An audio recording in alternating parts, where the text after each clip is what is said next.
Hello and good day, ladies and gentlemen. Today is our second day in remote learning, and we are going to be covering section 9.5 in our notes in our textbook, talking about hybrid orbitals. Now, in the last section, we ended our discussion on orbital overlap, in which we saw how atoms come together and overlap themselves, their orbitals, to allow for the sharing of electrons. Now, in today's lesson, we're going to talk about hybrid orbitals and what happens when these orbitals do kind of mesh together and overlap. Because just by saying that they overlap does not give us a clear indication as to why the geometry is the way it is. We have to take a different approach with this. In Chapter 6, we talked about orbitals, S, P, D, and F.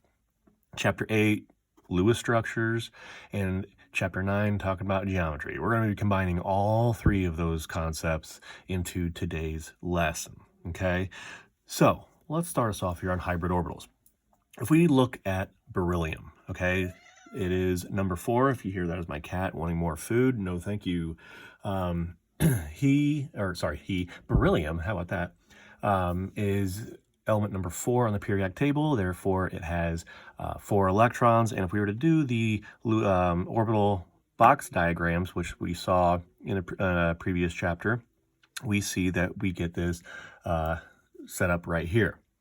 So in its ground state, what we call when it's the most calm, okay, it's not in a high energy state, beryllium typically would not be allowed to form bonds. As you see here, we've got an s orbital that's completely full and another s orbital that's completely full. There's no unpaired electrons available to share with other atoms. But in Chapter 6, we saw that with the introduction of some amount of energy, we can actually promote electrons to higher orbitals. And that is because the atom is going to absorb a certain amount of energy or quanta of energy. And for where we had this ground state orbital diagram, we now absorb energy. And what we see here is we see that electron from the 2s orbital actually gets bumped up into the 2p orbital. And you might be asking yourself, well, doesn't that make it into a higher energy state? Yes. But this will also allow it to bond with others to kind of neutralize that higher energy, if that makes sense to you. And so now, by the promotion of a single electron, we now have 2 unpaired electrons. And beryllium now can make 2 bonds so that it can form multiple molecules.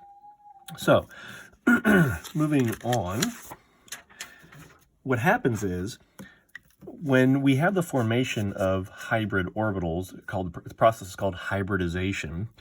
When we have that orbital overlap, which we talked about in section 4, those s and p orbitals that we've discussed, how they are usually the ones involved with bonding generally, when they come together, they actually mix and they hybridize and they form a new entity. Okay, so mixing these s and p orbitals is going to lead to 2 degenerate orbitals. That means 2 orbitals that are on the same energy level, okay? So we now call these sp hybrid orbitals. And if we look here, we've got one s atomic orbital, one p atomic orbital. They hybridize, they mesh together, they come to form these 2 sp hybrid orbitals, which, when they are shown together, gets this almost like what we have if we put 2 balloons tied together at the knot, we get these 2 lobes. Now it looks very similar to that of a p orbital, but there are some differences that accompany hybridization. We're going to talk about that here in just a moment. So, because of the orientation of these degenerate orbitals, the sp orbitals, when they hybridize, they align themselves 180 degrees from each other. And once we knew that, then we can kind of make some extractions of information here, because that idea of these 2 degenerate orbitals aligning at 180 degrees is consistent with the observed geometry of beryllium compounds, which would be linear. 180 degrees equals a linear geometry. Now, as I mentioned, that even though the sp hybrid orbital looks very similar to a p orbital, there were in fact some differences, mainly with the energy. Now with hybrid orbitals, now that we are talking about beryllium sticking here, since we have the hybridization of the s and p orbitals, we now would have an orbital diagram that looks like this. As you notice that the sp hybrid orbital is higher in energy than the 1s orbital, but still lower in energy than the 2p. So in the process of promoting the electron from beryllium into the 2p orbital and having the s and p orbitals hybridize, it actually does not increase the energy to a point of causing high instability. Instead, it kind of meets in the middle to where it's still manageable in terms of its energy, therefore its stability. And now we can have beryllium create 2 bonds, or at least share 2 electrons with other atoms. Now, kind of increasing the number of atoms in a molecule, if we look at boron, okay? Boron has the ability, if you look at page 363, starting there, we get to see some more examples here of elements. It talks about sp2 and sp3 hybrid orbitals. So what happens is it leads to 3 degenerate sp2 orbitals. Now think about that. You got this label of sp2. Okay, well, let's look at here. S,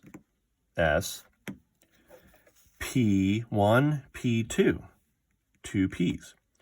So 1s plus 2 Ps equals 3 orbitals.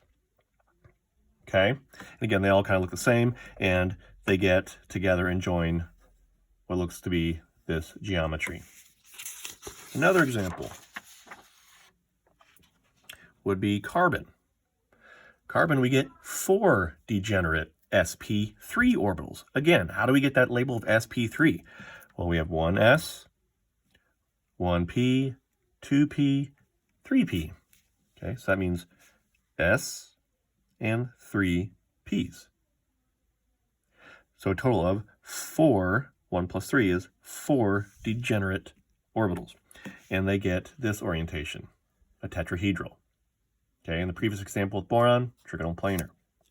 Okay, and that's where we get an idea of the geometries. So hybridization of orbitals is actually going to be a way that we can measure geometry. So let's look at a couple of examples here. Okay, now before we get into these examples, I just want to point out a table that if you are still the individual who is making note cards, like I suggested in the first part of the chapter, if you turn to your textbook to page 366, you'll have table 9.4. That's one of your last tables you need to worry about. It gives you the hybrid orbital labeling with the geometries. Okay, so you have octahedral, trigonal bipyramidal, tetrahedral, trigonal planar, and linear.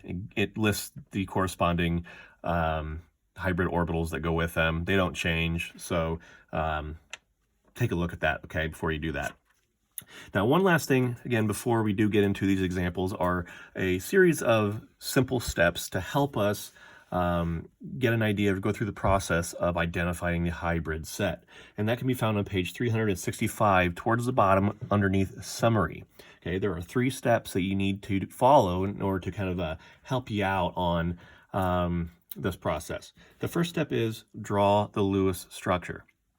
We've drawn numerous Lewis structures over the last couple of months or so that should be no issue for you. Once you've drawn the Lewis structure, you then look at the electron domain geometry, okay? Not the molecular geometry, the electron domain geometry, okay? The electron domain geometry is what we refer to when we discuss the hybridization. And lastly, specify the hybrid orbitals needed to accommodate the electron pairs based on their geometric arrangement. Okay, basically, look at table 9.4, utilize the electron domain geometry, and then go ahead and say the hybrid set. All right, so for our first example here, we have NH2 minus, okay? Now, according to that first step in that summary I just listed off, we need to do the Lewis structure for NH2 minus, as we see here. So, now we need to determine what the electron domain geometry is. So we have to count the electron domains. So we've got 1, 2, 3, and 4 electron domains.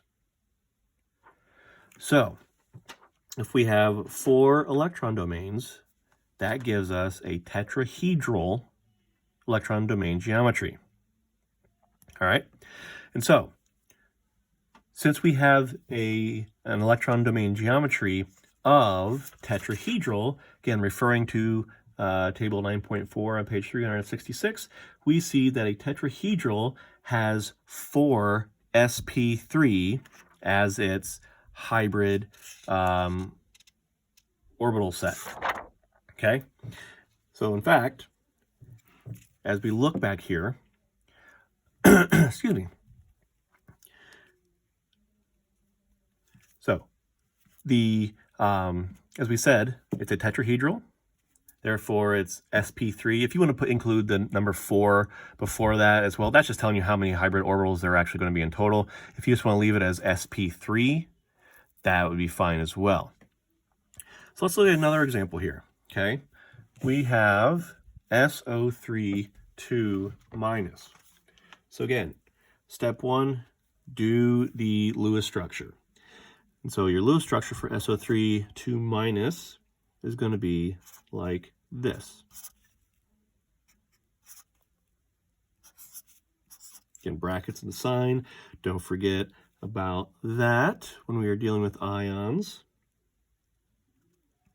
I'm going to go ahead and just do all of the electrons, even though you don't necessarily have to. I'm just going to go ahead and do it. Oh, 2 minus, isn't it? All right, so again, we have to determine the electron domain geometry after we've done the Lewis structure. So again, we've got 1, 2, 3, move it down here, and 4. Again, double bonds still count as 1. So that gives us a tetrahedral electron domain geometry.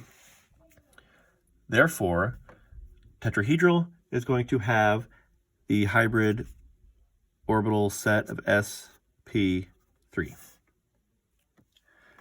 Now, another example that you do not have in your notes here, but I'm going to go ahead and do it, is SF6.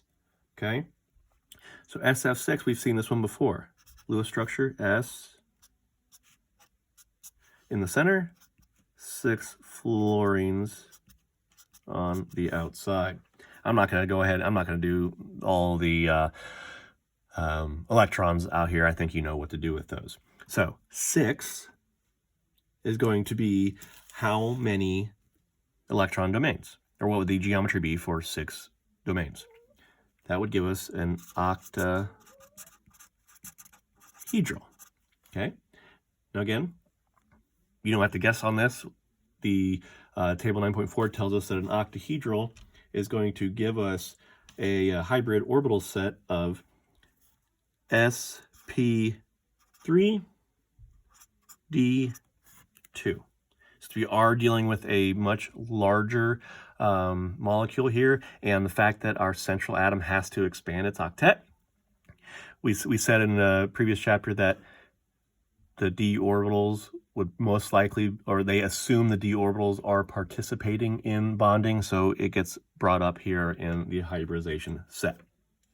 Okay, so again, look at table 9.4 on page 366 to help you out with this. The examples we've done are in your book, okay? Again, hit me up if you have any questions regarding hybrid orbitals. In our next discussion, next week, we're going to be talking about valence bond theories, okay? and how this hybridization, which we just talked about, is a major player in this theoretical approach to bonding. So I will see each and every one of you later. Hope you all are still well. Go on and have a great day. I'll talk to you later.